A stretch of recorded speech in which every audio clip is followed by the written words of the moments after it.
Nobody was anywhere near her. The ball was in her hands, there wasn't a defender within 10 feet, there was no contact at all, and nothing got in her way.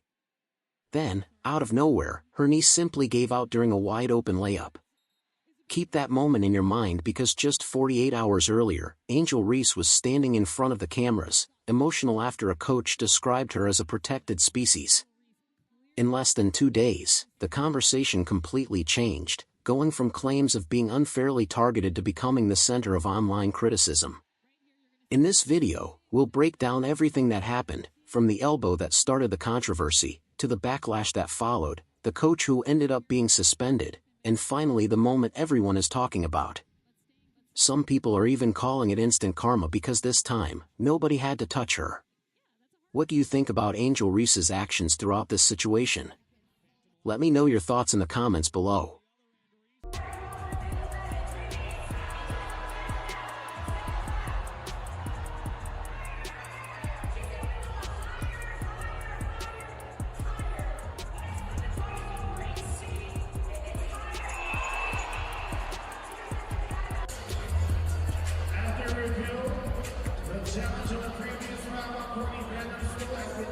Let's go back to July 17th during the Dream vs Toronto Tempo game.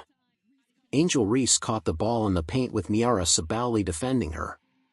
Instead of going straight up, Reese lowered her shoulder and drove into Sabali like a fullback, sending her crashing to the floor and grabbing her ribs as the arena fell silent. Moments ago, Niara Sabali able to get up, walk off on her own power, but she is certainly dealing with an injury. Couldn't get the bounce. Could be ribbed too. It's just a tough place to take that. By the way, no coach's challenge is available on either side now as you had unsuccessful. Well, looking at it again, it looked like Niara had legal guarding position on that. And I'm not faulting Reese in that, like you were taught, right? You take that power dribble, you're going up strong. Here's the important part. Officials ruled that Niara Sabali had established a legal guarding position, meaning she was exactly where she needed to be on defense. Reese drove straight into her anyway. No one said it was intentional, but it was a hard, physical play that looked reckless. Sabali stayed down, then walked off the court holding her ribs and was clearly in pain. She had done everything right on defense but still ended up hurt after the collision. Just to kind of get a rhythm here tonight. So it will not be quite not established there. That's a good look there of it, not quite planted. Sabali, by the way, still on the floor. As Niara Sabali was helped off the floor, Tempo head coach Sandy Brondello was clearly frustrated. Her anger wasn't directed at Angel Reese, it was aimed at the referees for not calling a foul. In that emotional moment, Brondello said Reese was a protected species, expressing her belief that the officials were giving Reese favorable treatment. The comment wasn't about Sabali or anyone's race. It was simply the reaction of a coach who had just seen one of her players get hurt with no whistle. Now, people with an average IQ understand that what Sandy said about protected species, there was no malice in that at all, right? When Australian players criticize other Australian players, or just athletes in general, especially in rugby, when they say protected species, what they mean is you're getting protected by the refs, right? Just think about Australia and protected species, like actual species. You understand what's going on there. It makes sense. But people with an average IQ also understand that being in the league like the WNBA, which, let's be honest, a lot of lunatics in there, right? If you follow sports, you already know what that phrase usually means. Calling someone a protected species is common sports slang, especially in Australia, and simply suggests a player often gets the benefit of the doubt from referees. The same phrase has been used for stars like Lionel Messi without much controversy. It's basically a compliment mixed with a complaint. But after this incident, the focus shifted from the hard collision to that single phrase. Instead of talking about the play that injured a player, the debate centered on the coach's choice of words. The same lunatics that get upset when a woman raises everybody up, right? Brings them from flying coach to private, selling out stadiums, everybody's getting paid more. That's good, right? The same league, right, that does all this crazy stuff, acting like they want to be subsidized by the NBA again. That same league will come after her if she doesn't apologize. But you know what? It'll never be enough. Because look at the comments. You have people that are not happy with it. You know, that's why you don't apologize to the people. I understand you have to, but you never apologize to these people because it's never enough for them. That was the moment everything changed. Once the phrase protected species spread online, the story was no longer about Niara Sabally, the collision, or the missed foul call. The spotlight shifted entirely to Angel Reese. Reese didn't respond right away. She stayed silent for several hours, then tagged Sandy Brondello with a clown emoji and reposted messages defending her. Critics argued that by waiting until the backlash had already grown, she wasn't leading the response, she was joining a controversy that was already underway. All right, here we go again. Angel Reese, professional WNBA player and professional victim, is insinuating that Sandy Brondello, a coach in the WNBA, called her a protected species because she's black. Okay, or at least, you know, amplifying people. And obviously, she's insinuating that, right? Here's the thing. If you do any research, just a second, use your brain. Hey, instead of just being offended by everything, use your brain. The league responded quickly. Sandy Brondello was suspended for 1 game, fined, and issued 2 apologies while trying to reach Angel Reese through the Dream's front office. Many viewed her comment as criticism of the officiating, not a personal attack. Then the story took another turn when Temi Fagbenle, a black player on Brondello's team, publicly defended her and called the suspension unnecessary. That challenged the narrative online, but Reese never publicly responded to Fagbenle's comments. Hello everyone, I'm sure everyone knows about the situation that happened last game, and I'm going to address this one time. First, I appreciate Sandy's apology, but I also appreciate the love and support that I have had for the last 48 hours. It has been very overwhelming with a lot of love and also other things, but I am grateful that the league did take action on what the situation had happened. There's no place for discrimination or hate in this league from anyone, from fans to coaches to players. And I'm just grateful that we are able to move on from the situation and just play winning basketball. The WNBA is supposed to be positive, and we are going in a great light right now, so I just want to continue that and move forward. To many critics, ignoring 2 separate apologies from the person you accused doesn't project confidence. Instead, they say it looks like staying silent while supporters keep the controversy alive. They argue that if you truly believe you've been wronged, you make your point and move on. According to them, Reese let the debate continue while saying little herself. Critics also point to past controversies, including those involving Candace Parker and last season's Indiana Dolphin noise incident, arguing they see the same pattern repeating. Of course, Reese always has to be the victim. I mean, always. You never bend the knee to these race-baiting morons. She bent it. Here's what she had to say. Angel, I'm sorry.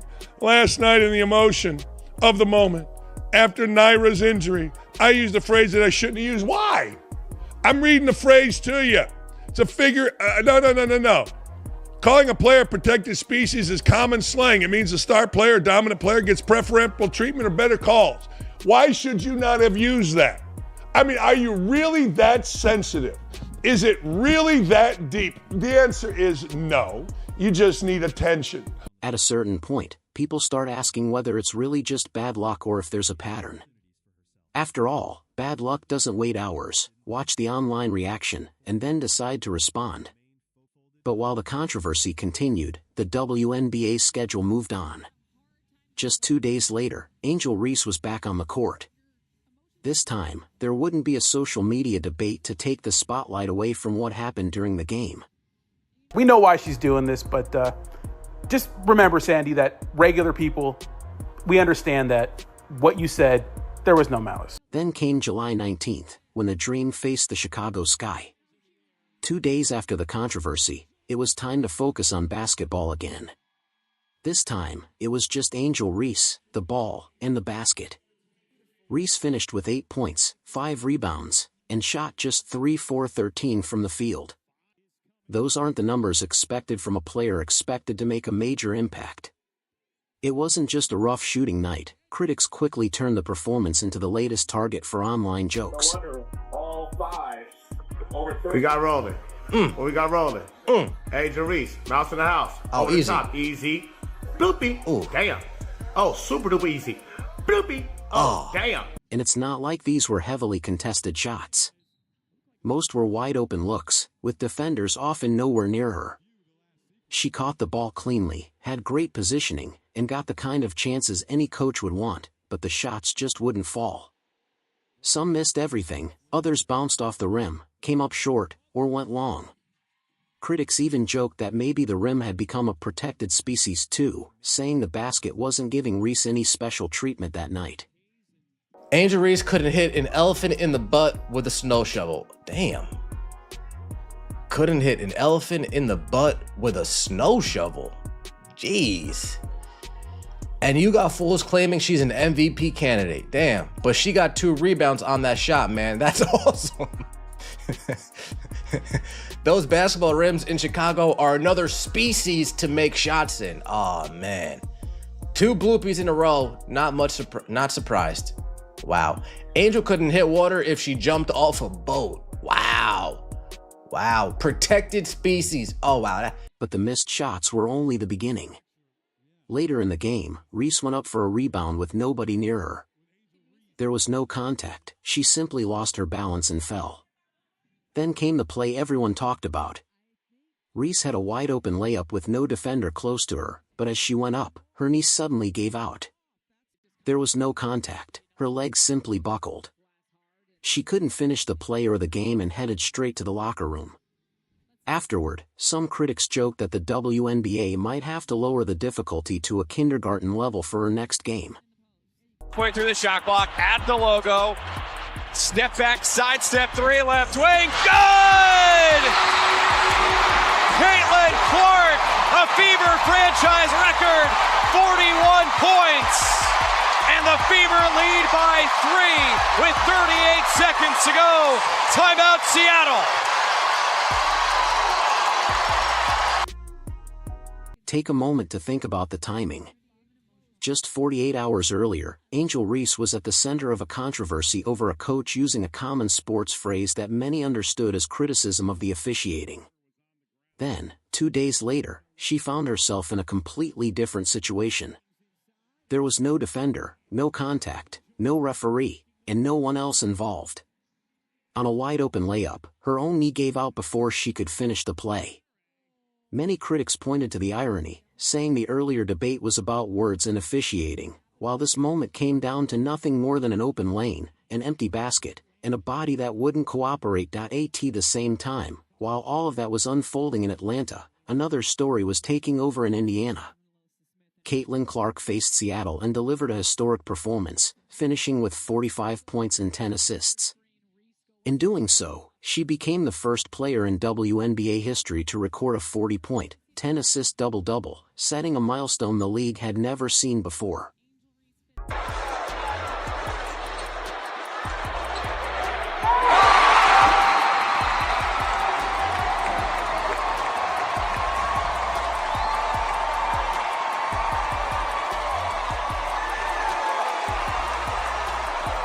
She also became the fastest player in WNBA history to reach 200 made three-pointers. Along with Kelsey Mitchell, she combined for 75 points, setting a new Indiana Fever franchise record. It was the kind of performance that showed just how explosive the offense could be. Afterward, there were no major controversies or off-court headlines. Clark's historic performance stayed the main story, with the focus on her records and the game itself. It is one of those calls you simply just have to make and catch. Yes. Hall the steal. She's going to have open runway. Lexi Hall will take it to the rim. Here's the part many people think deserves more attention. Caitlin Clark has faced criticism, hard fouls, and comments from opponents throughout her career, yet she usually responds by focusing on the next game and letting her play do the talking. Critics of Angel Reese argue they see a different pattern, saying that when things aren't going well on the court, the conversation often shifts to off-court controversies. In their view, one player answers pressure with historic performances, while the other two often makes headlines for reasons beyond basketball. That's why many fans believe the Indiana Fever are building something special. With Caitlin Clark leading the offense, Aaliyah Boston controlling the paint, Kelsey Mitchell hitting big shots, Lexi Hull doing the little things, and Sophie Cunningham bringing toughness, many see a team that's no longer rebuilding but ready to compete. So, after everything that's happened, this is where the conversation ends. One team is focused on winning games and setting records, while the other has spent the last few days surrounded by controversy. Critics argue that one side has kept the focus on basketball, while the other has allowed off-court drama to take center stage. In the end, they believe performances on the court always speak the loudest.